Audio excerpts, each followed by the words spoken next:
tricep extension ကိုပုံစံအမှန်နဲ့ဘယ်လိုဆွဲအောင်လဲဆိုတာကိုပြပြပေးမယ်နော်ပထမဆုံးလက်ကဒီလိုမျိုးလက်မနဲ့လက်ညှိုးကြားထဲမှာအလေးရုံလေးကိုကန်လိုက်မယ်ပြီးတော့ရင်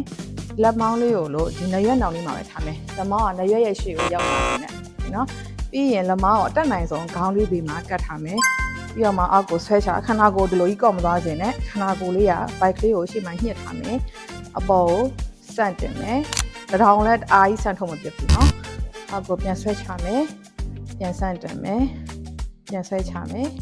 ပြန်ဆန့်တင်မယ်သူကအလေးအရန်များတယ်ဆိုလို့ရှိရင်ပုံစံမှားတာကြီးဖြစ်တတ်လို့အလေးအများကြီးတင်ဖို့လို့လည်းအရန်မလောနဲ့เนาะစသချင်းဆိုလို့ရှိရင်အလေးနည်းနည်းနဲ့ပဲပုံစံမှန်အောင်အရင်စော့ပေးမယ်ပုံစံမှန်သွားပြီဆိုမှအလေးကိုတင်ပေးမယ်